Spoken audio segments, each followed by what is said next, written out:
Irmãos, vamos lá então para a gente começar mais uma escola dominical.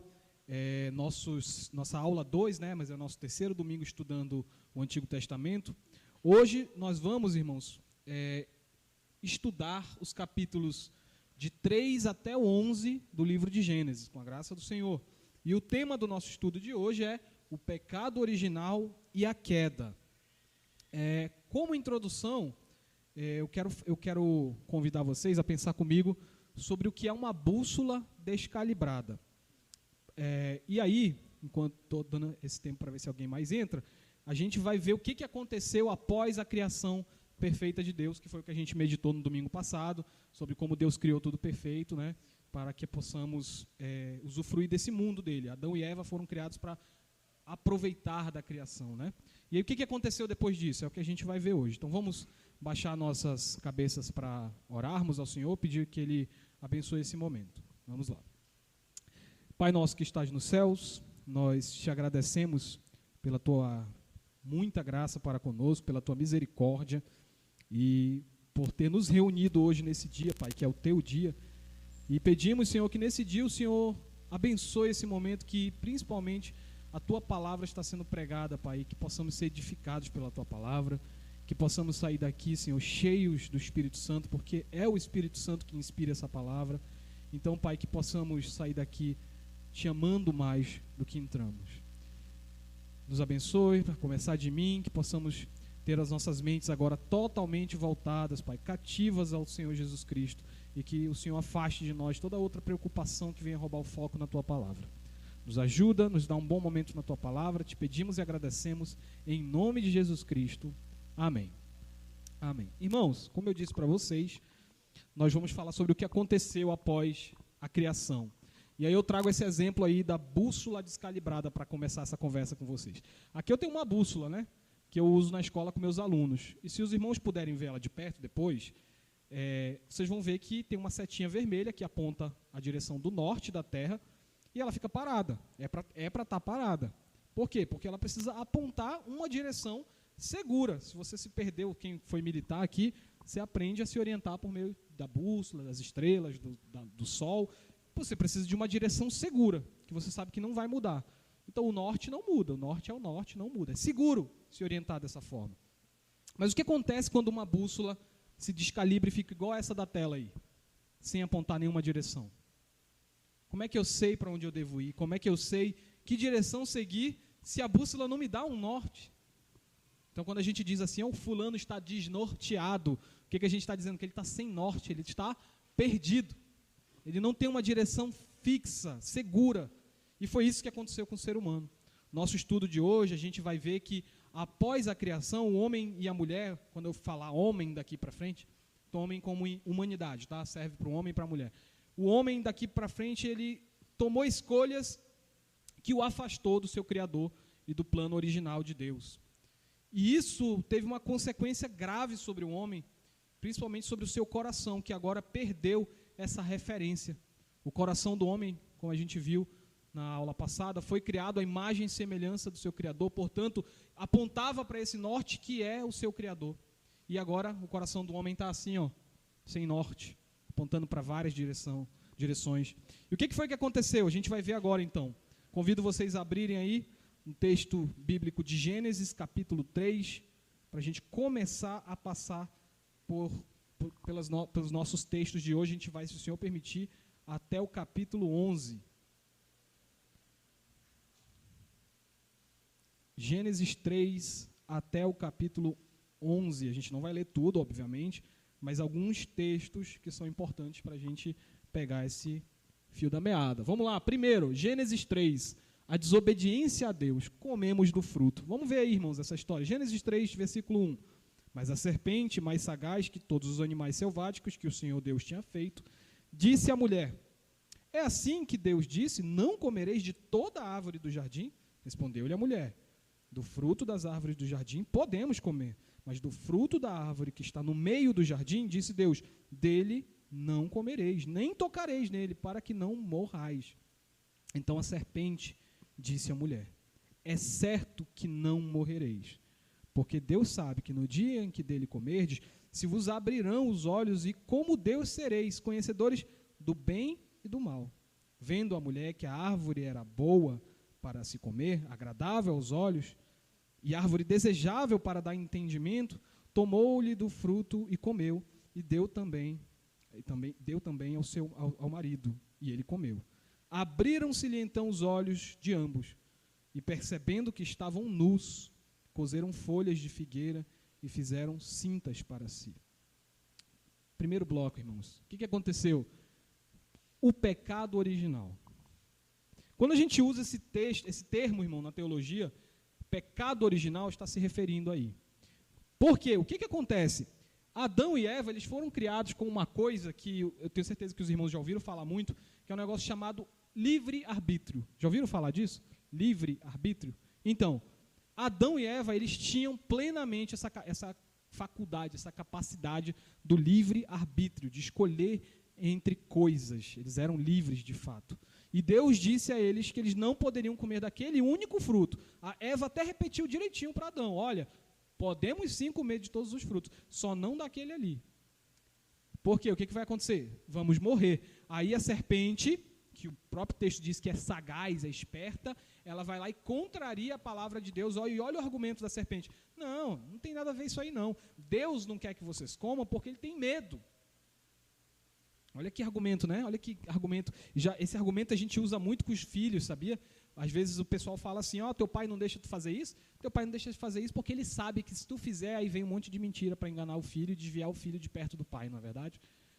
É o que a serpente fez, levantou desconfiança sobre Deus e, infelizmente, Eva aceitou essa mentira da serpente e comeu do fruto, deu para Adão e Adão comeu do fruto. Então, irmãos, ao fazer isso, ter o entendimento do bem e do mal, eles se corromperam. E aí é esse conceito que eu quero que os irmãos entendam. Pecado original. Eles escolheram entre a palavra de Deus e a palavra do diabo, eles escolheram a palavra do diabo porque eles queriam ser como Deus. Acabou o livre-arbítrio. Acabou o livre-arbítrio, irmãos. A vontade deles era livre para escolher entre o bem e o mal, porque ela não era corrompida. A partir do momento que eles se corromperam e comeram daquele fruto, agora a vontade deles passou a ser corrompida. E nós, como nós vamos ver, filhos de Adão, nós já nascemos com essa vontade corrompida. Então, ao contrário do que muitas igrejas dizem por aí, nós, aqui que estamos presentes, nós não nascemos com livre-arbítrio. Eu sei que dizem por aí que você tem livre-arbítrio, mas desculpa te dar essa notícia, você não tem. Você nasceu com a sua natureza corrompida, com a sua vontade corrompida, então você já não tem mais o mesmo poder que Adão e Eva tinham de escolher obedecer a Deus. Você nasce com o seu coração totalmente corrompido e a sua única vontade é comer do fruto. Porque você já nasceu corrompido como Adão e Eva. Isso é o pecado original. É um pecado que surgiu quando Adão e Eva resolveram comer daquele fruto, e é um pecado que segue geneticamente, está em nós isso aí. Você já nasce com isso. Não adianta olhar para a criancinha e falar assim, não, a criancinha é pura, depois ela vai virar pecadora. Não. O que a Bíblia ensina é que ela já nasce corrompida, já nasce com o seu coração completamente voltado para o mal. Espiritualmente falando, morto, né? E aí, como é que lida-se com essa culpa, né? Deus vai aparecer, aí, depois do verso que a gente leu, Deus aparece, chega, Deus fica sabendo que eles ouviram, que eles comeram, fizeram o que não deviam, e no verso 8, ouviram a voz do Senhor que andava pelo jardim na viração do dia. O que eles fizeram, irmãos, no verso 8 aí? Se esconderam da presença do Senhor, o homem e a mulher, perante as árvores do jardim. Eles sabiam que estavam corrompidos. Tanto é que eles perceberam que estavam nus e precisaram cobrir sua nudez. Eles sabiam que não tinham mais a mesma dignidade do Criador e, portanto, não tinham nem coragem de aparecer na frente dele. E quando Deus vai lá conversar com eles, inquirir, saber o que aconteceu, começam os conflitos. Olha só o que acontece aí. Primeira coisa que acontece, eles não conseguem mais trabalhar como um sendo carne do outro. Porque quando Deus fez Eva, a gente viu isso na aula passada, Adão exultou de alegria e disse, essa afinal é osso dos meus ossos, carne da minha carne. Essa comunhão aí acabou, irmãos. Porque quando Deus vai querer saber o que foi que aconteceu, comeram do fruto, aí a primeira coisa que acontece é um começa a jogar a culpa no outro. Olha aí, o homem culpa a mulher. Verso 12, acompanhem comigo. Então disse o homem, a mulher que tu me deste por esposa, ela me deu da árvore, o fruto da árvore, e eu comi. E ainda joga um pouco de culpa para Deus, né? Porque assim, ó, se tu não tivesse me dado essa mulher, eu não precisava dessa mulher. Tu foi me dar essa mulher, olha o que aconteceu aí. Já mudou o discurso, né? No texto passado era, ai, que mulher que o Senhor me deu, ela é osso dos meus ossos. Agora, eu nem precisava dessa, por que tu foi botar essa peste aqui do meu lado? Já culpa a mulher. Quantas vezes nós fazemos isso, né, irmãos? No casamento, achando que a nossa vida seria melhor se a gente tivesse mais liberdade para fazer algumas coisas. Da onde será que vem esse instinto? Né? Está aqui. Nosso pai, Adão, ensinou para a gente. Ensinou a gente a não assumir nossa responsabilidade de homem e achar mais fácil culpar a esposa. Mas também não dá para dizer que as mulheres saíram muito bem desse teste, não. Verso 13, o que acontece, irmãos? Disse o Senhor Deus à mulher, que é isso que fizeste? Respondeu a mulher, a serpente me enganou e eu comi. Ela também não tem responsabilidade nenhuma, não tem culpa nenhuma, a culpa é da serpente. Serpente é essa que o texto, lá no início, diz que foi Deus quem criou. Volta aí para o versículo 1. A serpente mais sagaz que todos os animais selváticos que o Senhor Deus criou. De novo, até para Deus cai culpa aí. Por que o Senhor colocou esse animal aqui no jardim, Senhor? Por que o Senhor botou essa serpente aqui? Ela me enganou, eu comi. Problema seu, o Senhor colocou serpente aqui. Não era para ter serpente. A questão, irmãos, é que eles estão de novo fugindo da responsabilidade. Porque quando Deus cria lá no versículo 1 o universo e coloca todos os animais no Éden e cria o homem e a mulher para cuidar do jardim, da terra, qual era a função deles? Dominar sobre a natureza. Isso envolve essa serpente. Eles não podiam ceder aos enganos dessa serpente. E eles podiam vencer essa guerra? Podiam, porque, como eu disse para vocês, eles tinham livre-arbítrio. Eles podiam dizer, sai para lá, serpente. Mas eles quiseram ouvir a serpente. Então é mentira o que Eva está falando, de que a culpa é da serpente. A serpente fez o que ela faz, engana.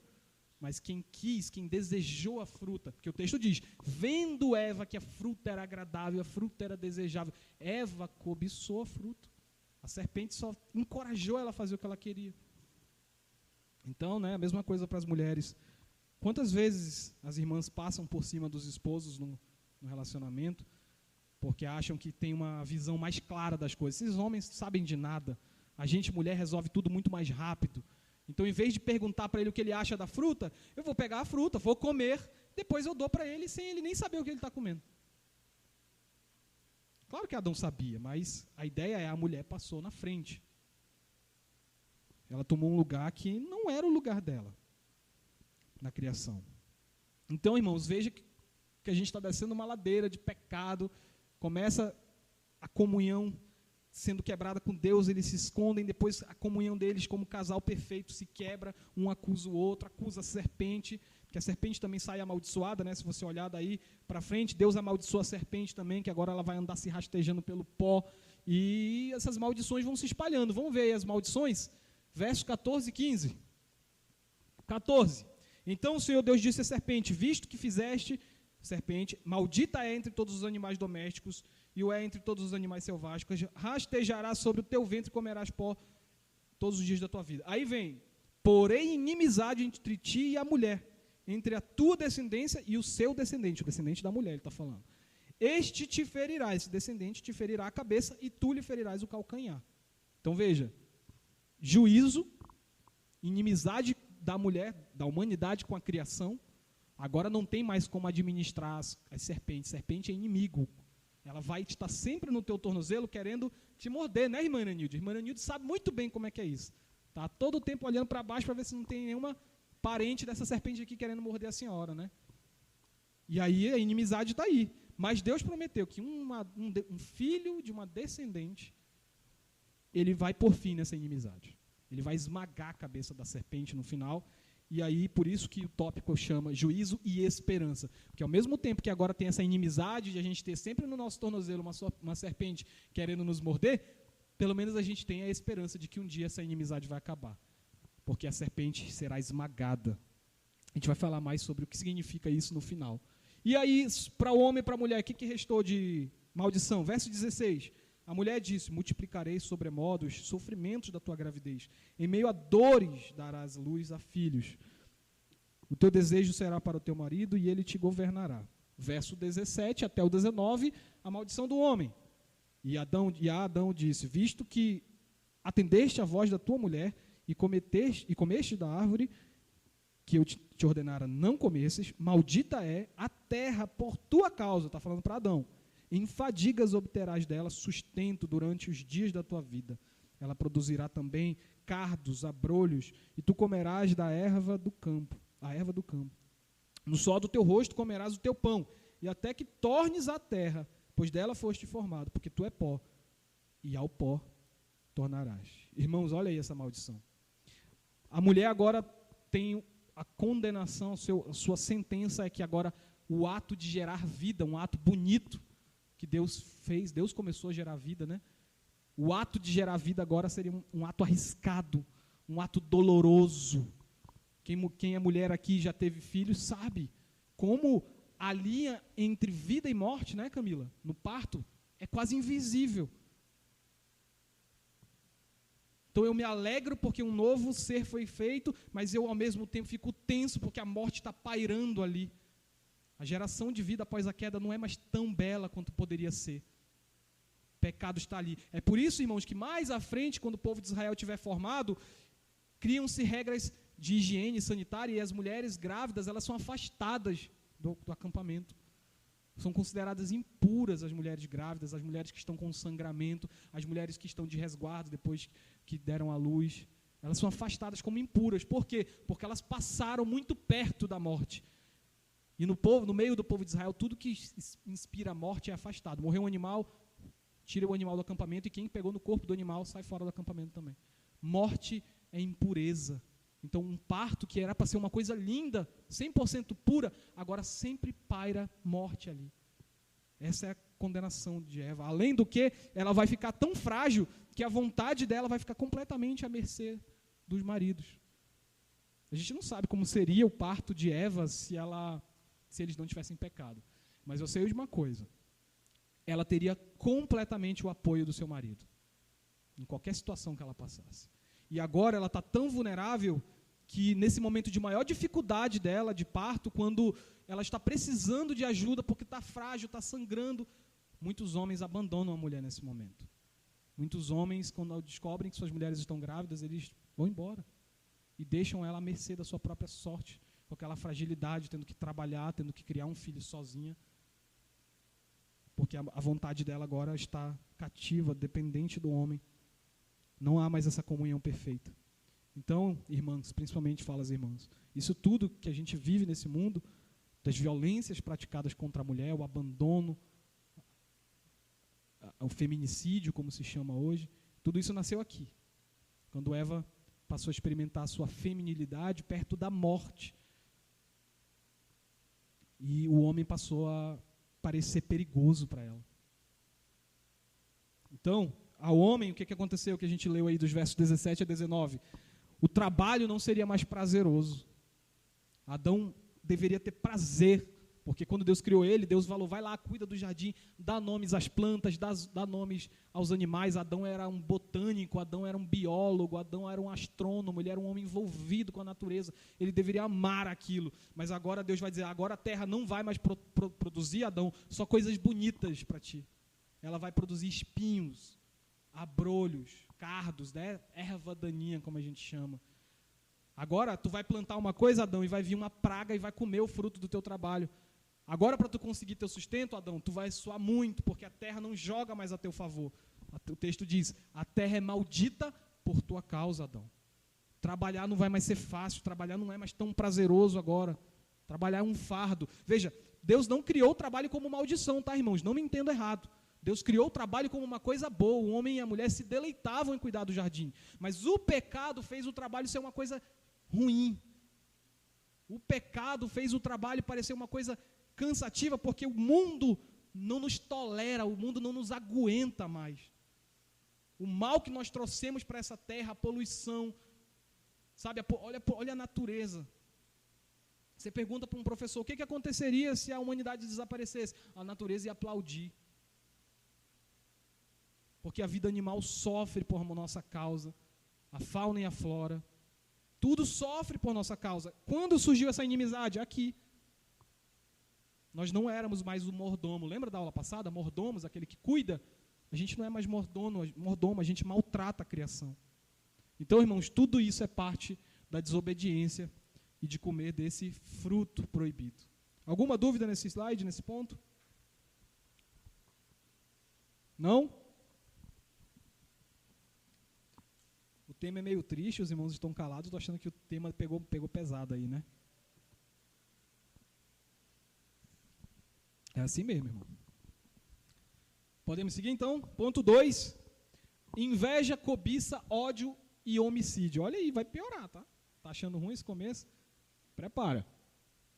O pecado de Adão e Eva, que a gente viu que é o pecado original, ele não parou em Adão e Eva, como eu já disse para vocês. Quando Adão e Eva tiveram filhos, eles tiveram gêmeos, Caim e Abel, e eles já nasceram contaminados. Eles não nascem mais como os pais deles, puros, e aí só se eles fizerem algum pecado é que eles vão se tornar pecadores. Não, eles já nasceram pecadores. E sabendo que eram pecadores, estavam afastados de Deus, foram expulsos do jardim junto com seus pais, não tinham mais acesso à árvore da vida, por isso agora o seu corpo começava a sofrer, começava a definhar. Deus cercou o jardim, colocou querubins e serafins para proteger o jardim, para que eles não invadissem o jardim e comessem desse fruto da eternidade. Agora a morte começa a causar cansaço, começa a causar dores, doenças, e eles buscam algum jeito de se aproximar de Deus. E aí, surpreendentemente, no capítulo 4, nos versos 1 a 4, eles começam a oferecer sacrifícios. Olha aí o verso 3 aí. Aconteceu que no fim de uns tempos, trouxe Caim do fruto da terra uma oferta ao Senhor. A gente não sabe a origem disso, tá, irmãos? A gente não sabe quando que Adão e Eva passaram a ofertar coisas a Deus, fazer sacrifícios. A gente só sabe que eles ensinaram para os filhos deles. Caim e Abel aqui já, desde cedo, estão praticando aqui ofertas e sacrifícios ao Senhor das suas primícias. E veja, irmãos, isso aqui é o que a gente chama de o surgimento da religião. Adão e Eva, eles não eram religiosos no começo, antes da queda. Porque eles viam ao Senhor todo dia. O texto bíblico diz que o Senhor descia no jardim todos os dias para visitá-los. E agora não mais, agora eles estão em busca de Deus. É isso que significa religião, religar. Eles não têm mais o contato direto que eles tinham com o Senhor e agora eles precisam fazer alguma coisa para chamar a atenção de Deus para eles. E esses sacrifícios, essas ofertas são isso. Eles tentando restabelecer a conexão que eles quebraram. Como é que eu vou agradar esse Deus agora? Com as minhas primícias. E aí olha o que diz aí o verso 4, na segunda parte dele. Agradou-se o Senhor de Abel e da sua oferta. Então o Senhor aceita. Isso que é o mais surpreendente. Que depois de tudo que o ser humano fez, pecou, se corrompeu, o Senhor ainda aceita a oferta desses dois filhos do pecado. Aqui, irmãos, está a graça de Deus. O Senhor aceitando esse sacrifício é graça. Mas só que, como vocês percebem, o pecado, como eu disse, é hereditário, eles eram pecadores. Caim demonstra sua inveja, dos versos 5 a 7. Ele não fica feliz de saber que o sacrifício do seu irmão foi aceito e o dele não. E aí ele toma uma medida.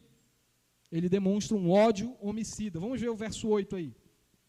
Disse Caim a Abel, seu irmão, vamos ao campo. Estando eles no campo, sucedeu que se levantou Caim contra Abel, seu irmão, e o matou. Perceberam, irmãos? Eles sabiam como contactar a Deus, oferecendo sacrifícios. Mas havia uma força dentro deles que era muito poderosa. A força da inveja, da cobiça, do pecado. E Caim elimina o seu irmão. Então, a escala de pecado está piorando. Olha o que acontece nos versos 9 e 10, irmãos. Disse o Senhor a Caim, onde está Abel, teu irmão? Ele respondeu, não sei. Olha como ele responde para o Senhor. Não sei. Acaso sou tutor do meu irmão? Olha a audácia, né? E Deus disse, o que fizeste? A voz do sangue de teu irmão clama da terra a mim. A injustiça clama, irmãos. A terra está... O sangue que penetrou a terra clama a justiça. O Senhor está assistindo a humanidade se afundando no pecado. Cada vez mais.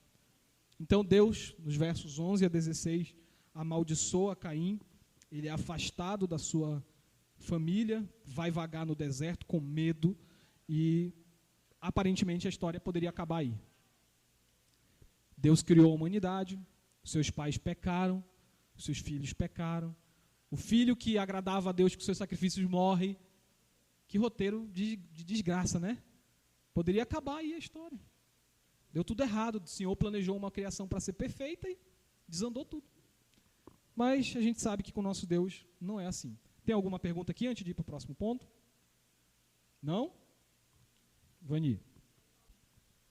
Sim, a pergunta da Vani é, será que quando Deus fez roupas de peles de animal para cobrir a nudez de Adão e Eva, não teria surgido ali os sacrifícios, né, o derramamento de sangue? Sim, na cronologia é a primeira vez que a gente ouve falar de sangue e de morte é ali. Agora, eu não encontrei nenhum comentário bíblico dizendo que isso está ligado diretamente ao ofício religioso de fazer sacrifício. Mas seguindo a cronologia, está 100% certo isso daí, né? Então, ali é a primeira vez que um animal é imolado e sangue é derramado, embora o propósito seja de fazer vestimentas, né? Mas, sem dúvidas, tem a ver com o tema, né? Agora, aqui também eles estão oferecendo outros tipos de sacrifício. Sacrifícios da colheita, então ele já era mais sofisticado o sistema de ofertas. A gente não sabe como que isso evoluiu exatamente, né? Mas com certeza ali as roupas que foram criadas têm a ver. Ok? Alguma pergunta mais sobre Caim e Abel? Não? Então vamos seguir. E aí, irmãos, como eu disse, a história poderia acabar se o nosso Deus não fosse muito insistente. Porque Adão e Eva tiveram mais filhos. E aí, o capítulo 4, do verso 17 a 24, vai narrar a genealogia do Caim. Tudo bem, o Caim não quis prestar, né? Foi amaldiçoado, mas a Bíblia ainda assim traz a genealogia dele. E a única coisa que eu quero apontar da genealogia dele para os irmãos é um tal do Lameque. Vamos dar uma olhadinha rapidinho para esse Lameque aí. Verso 19 a 22 aí, ó, do capítulo 4. Olhem comigo aí. Lameque tomou para si 2 esposas. Olha, parente de Caim mesmo, não quer prestar não. 2 esposas. Uma era Ada e a outra chamava Zilá. Ada deu à luz a Jabal. Aí, olha só o que vai falar aí na frente, irmãos, desse Lameque, verso 23. Disse Lameque a suas 2 esposas, Ada e Zilá: ouvi-me, vós, mulheres de Lameque. Escutai o que passo a dizer-vos. Matei um homem porque ele me feriu, e um rapaz porque me pisou. 7 vezes se tomará a vingança de Caim. De Lameque, porém, 70 vezes 7. O bicho se achava brabo. Ele dizia assim, a pena, porque Deus foi que amaldiçoou Caim. Deus disse, Caim, vai para o deserto, vai-te embora. Se alguém mexer contigo, vai pegar 7 vezes de maldição. E aí ele, se achando brabo, pegou a maldição de Deus e disse, comigo é pior, é 70 vezes 7. Olha como o homem se achava, né, poderoso. E isso aqui é a semente de Caim, irmãos. Isso aqui é a humanidade purinha. O homem era bígamo, tinha 2 esposas, o homem maltratava os outros, o homem só queria resolver as coisas na guerra. Mas a Bíblia vai dizer, a partir do verso 17 também, daí para frente, do 25 para frente, na verdade, que Adão e Eva tiveram outro filho que se chamou Sete. E quando a Bíblia passa a seguir com a história, ela segue a história desse Sete, ela não segue mais a história do Caim. A história do Caim parou por ali. E aí o que a gente vai ver na história do Sete, desse terceiro filho de Adão e Eva? Primeiro, é que isso traz esperança para a gente. Se Deus quisesse ter terminado a história, ele tinha terminado ali. Adão e Eva não prestaram, um filho deles morreu, o que sobrou não prestou, poderia acabar ali. Mas o Senhor deu a oportunidade deles terem um outro filho, que se chamou de Sete. E aí olha o que acontece da genealogia desse Sete aí. Dá uma olhada aí, irmãos, no verso 25 e 26. Olha o que acontece aí. Tornou Adão a coabitar com a sua mulher, ela deu à luz um filho e pôs o nome de Sete. Porque, disse ela, Deus me concebeu outro descendente em lugar de Abel, que Caim matou. Aí olha isso, irmão, verso 26. A Sete nasceu-lhe também um filho, o qual pôs o nome de Enos. Daí se começou o quê? A invocar o nome do Senhor. É dessa genealogia que a gente vai falar daqui para frente. Esquece Caim. Sete inicia uma genealogia, uma família que demonstra a graça de Deus presente na gente. Presente com a gente. Se a gente tivesse seguido a genealogia de Caim, seria maldição atrás de maldição. Mas Deus trouxe a genealogia do Sete, que veio assim Enos, e daí começou-se a buscar o Senhor. E aí a genealogia do Sete, que é a genealogia herdeira, segue até o capítulo 5, e aí surge um homem, Enoque, que eu acredito que a maioria dos irmãos já ouviu falar, um homem chamado Enoque, que a Bíblia diz que Enoque andou com Deus, de tal forma que Deus não permitiu que Enoque morresse, Deus tomou Enoque para si. Então, olha como essa genealogia está bem melhor que a de Caim, né? Começou-se com Enos a buscar o Senhor e o Enoque era tão santo que Deus levou com ele. Só que aí tem um detalhe que eu quero chamar a atenção para os irmãos. Verso 29. Capítulo 5, verso 29. Dá uma olhada aí, irmãos. Capítulo 5, 29. Lameque, olha só, 28, 29. Não, peraí, deixa eu achar aqui. Deixa eu achar onde é que é melhor. Não, 26, irmãos, 26 comigo aí, por favor. Capítulo 5, versos 26. Depois, que ele está falando do Metusalém, gerou quem? Lameque. Beleza, agora vai para o 29. Pôs-lhe o nome, o Lameque teve um filho que pôs o nome de Noé. Esse vocês conhecem, né? Dizendo, este nos consolará dos nossos trabalhos e fadigas de nossas mãos nesta terra que o Senhor amaldiçoou. Olha que interessante, tem 2 Lameque. Um Lameque da família de Caim não quis prestar. Tinha 2 mulheres, dizia que quem mexesse com ele ia pegar 70 vezes 7 de maldição. O Lameque da família do Sete, esse prestou. Esse daí seguiu a família de Enos, invocando ao Senhor. E quando ele teve um filho, ele batizou o nome do filho dele de Noé. E o que significa Noé? Algo parecido com um descanso. Ele batizou o filho dele de Noé porque ele dizia, tenho visto o cansaço que é viver aqui nessa terra, trabalhar, porque o Senhor nos amaldiçoou com o trabalho. Noé nos trará esse descanso. Esperança. Nasce algo diferente. Busca por descanso. Então, irmãos, a moral aqui é, sempre que a humanidade se corrompe, o Senhor cria um braço da genealogia que ele faz permanecer a graça dele. Como a gente vai ver depois, a semente podre vai continuar. E o Senhor vai continuar insistindo. Se dependesse de nós, irmãos, já era. A gente é Caim. Quem faz a outra genealogia é o Senhor. É a graça dele. Por isso que quando a gente fala assim, eu não sou igual às pessoas do mundo, é perigoso. O Senhor Jesus sempre dizia, né, a pessoa que bate no peito, o fariseu, e diz, porque eu não sou como esse pecador. Perigoso. Nós somos, sim, genealogia de Adão. Nós somos, sim, pecadores. Se nós não estamos lá fora fazendo sei lá o quê, é graça do Senhor. Igual ele fez com a genealogia de Sete. Então é perigoso, irmãos. Nós temos que ser cientes de que se estamos aqui hoje é pela insistência de Deus. Por mim eu estaria em casa agora. Mas a insistência de Deus fez eu querer estar aqui. Isso é graça, isso é misericórdia dele. Amém, irmãos? Podemos seguir? E aí, a história que vocês todos conhecem, aqui é mais fácil.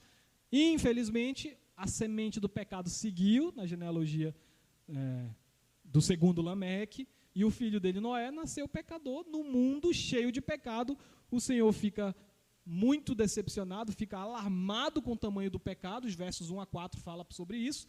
E a Bíblia diz que Deus se arrependeu de ter criado a humanidade. Veja, imagine quanto é cansativo isso para o Senhor. O Senhor faz Caim e Abel.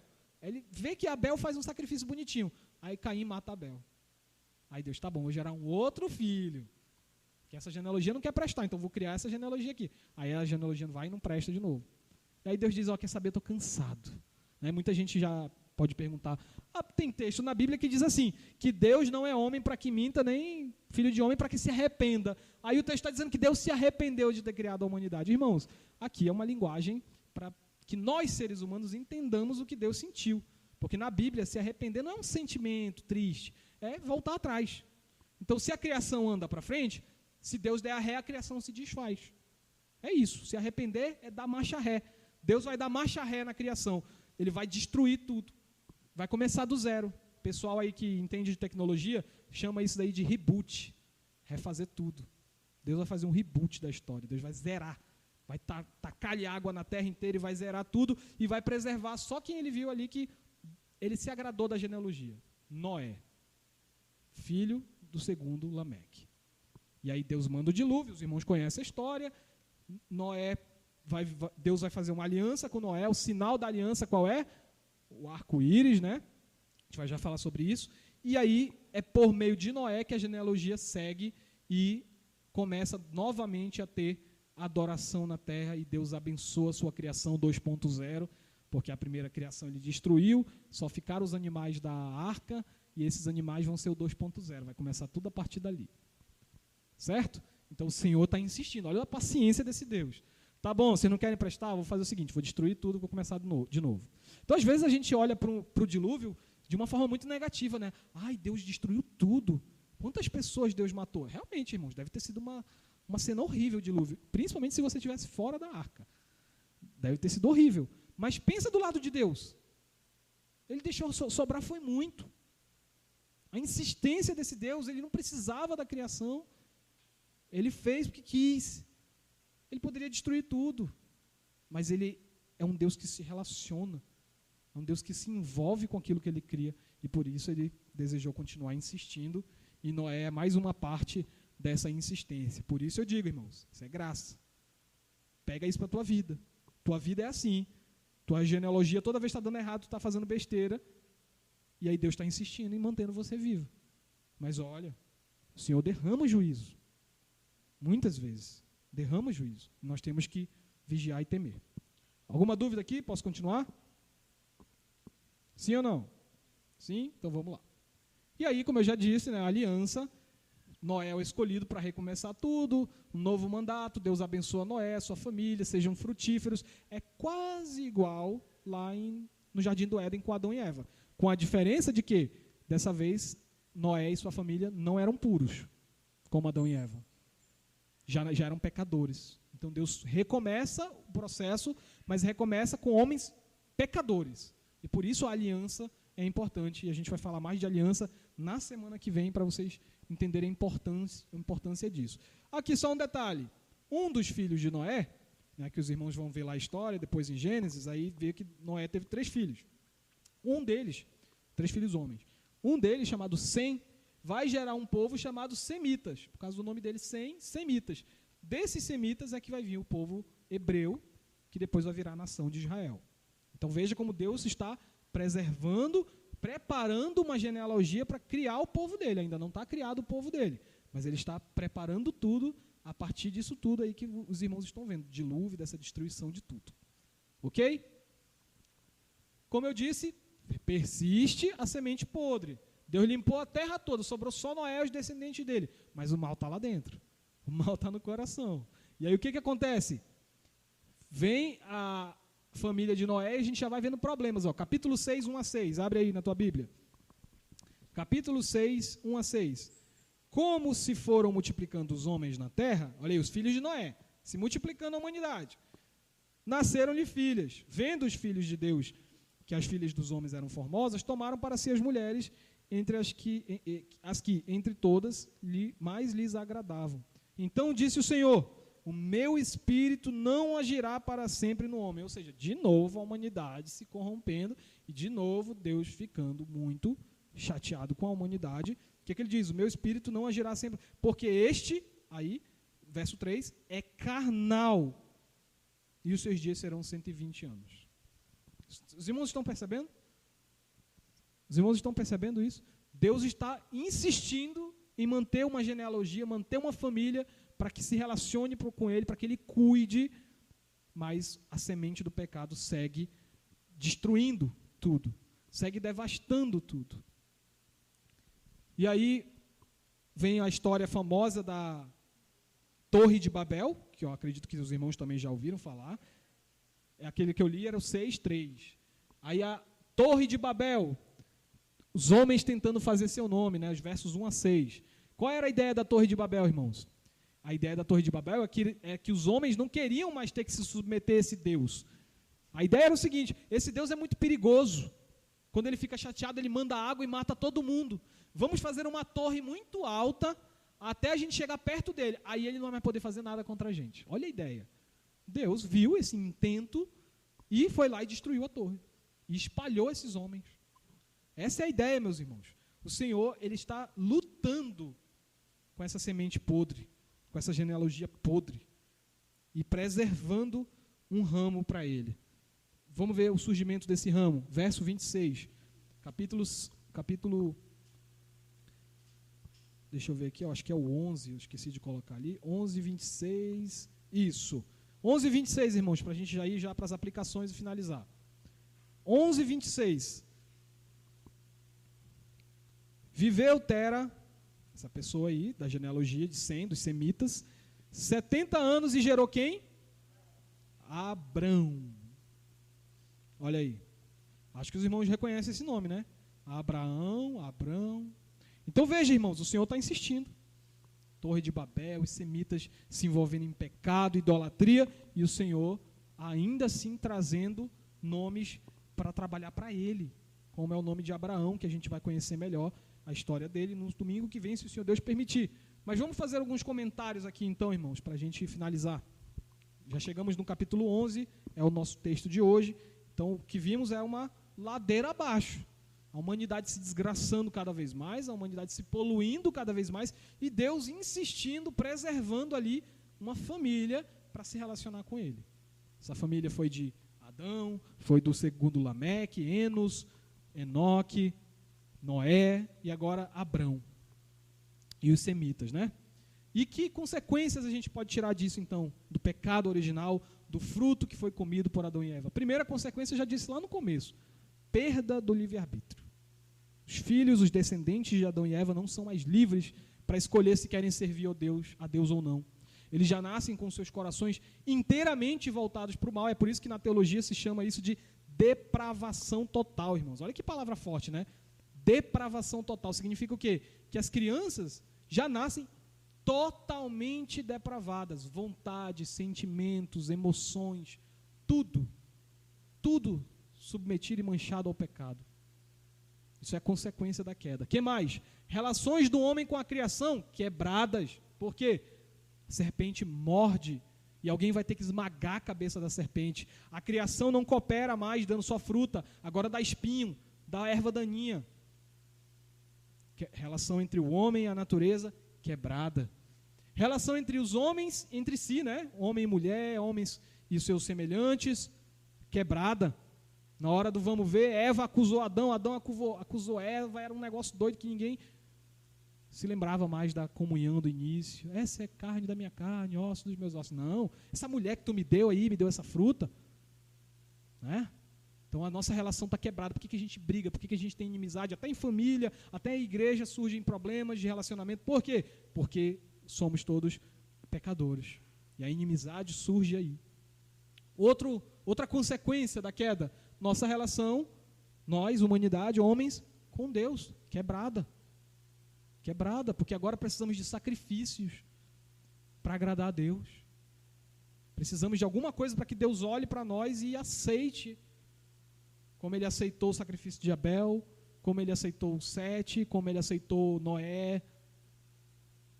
Isso tudo é fruto da queda. A religião é fruto da queda. Como eu disse para vocês, Adão e Eva não precisavam de religião. Deus ia até eles todos os dias. Os filhos de Adão e Eva precisam de religião, porque eles precisam se contactar com Deus de alguma forma, né? Então essas são as consequências da queda, irmãos. Alguma pergunta sobre isso? Consequências da queda? Não? Podemos seguir? Então vamos lá. Outro ponto.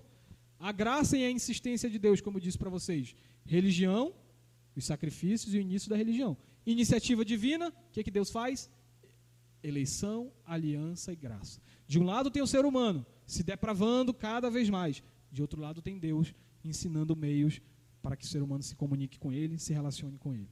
E aí tem uma frase de um teólogo que eu trago aqui, ele diz: o fato de Deus ter se comprometido com a salvação da humanidade é a prova de que a eleição e a aliança sempre foram o princípio fundamental do seu governo.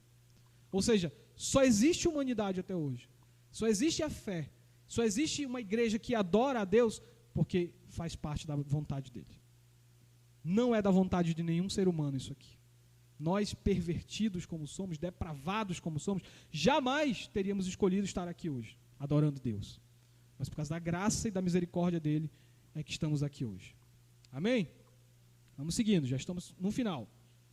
E aí, irmãos, essa história vai terminar assim, eu vou terminar a EBD nesse climão aí de acabou tudo, está tudo desgraçado, é depravação, é miséria, é morte, é inimizade. Não, porque havia uma promessa, como a gente viu lá no começo. Essa inimizade vai acabar quando finalmente a cabeça da serpente for pisada. Mas veja, esse descendente de Eva precisaria ser alguém que não comeu do fruto. Porque se ele fosse pecador como qualquer um, ele já nasceria picado da serpente, ele já nasceria poluído, depravado. Então é por isso que Deus precisou mandar Jesus, o único que não foi ferido antes de nascer pela serpente. Ele não nasceu contaminado. Jesus foi o único que não nasceu contaminado. Mas ao mesmo tempo ele foi ferido pela serpente, quando foi crucificado. Quando Jesus foi crucificado, ele estava sendo ali ferido, não só pelos meus pecados, como de toda a humanidade. Ele recebeu essa punição, porque a promessa era essa. A serpente vai pegar o calcanhar e aí ele vai esmagar a cabeça. Então Jesus precisou expor a perna dele. A irmã Anilde nunca faria isso, né, irmã Anilde? Dá a perna para a serpente picar, quando ela agarrar no seu tornozelo, ela vai lá e esmaga. Jesus fez isso. Ele deu a perna para ser picado, para poder esmagar a cabeça da serpente. Ele foi o único. E aí Hebreus 4,15 diz que ele é um sacerdote perfeito, porque ele sabe o que é ser tentado em tudo.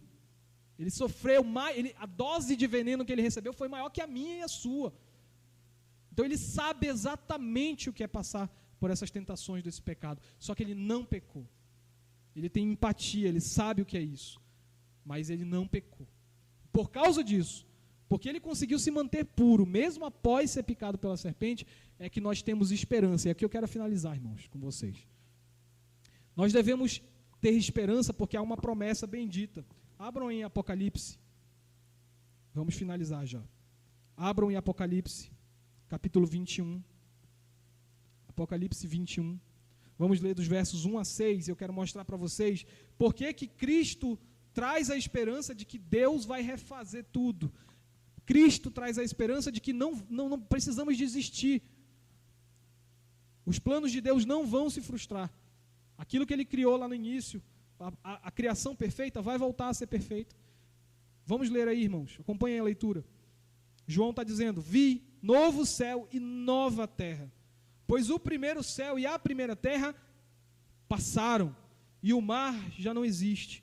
Vi também a cidade santa, a nova Jerusalém, que descia do céu da parte de Deus, ataviada, enfeitada como uma noiva adornada para o seu esposo.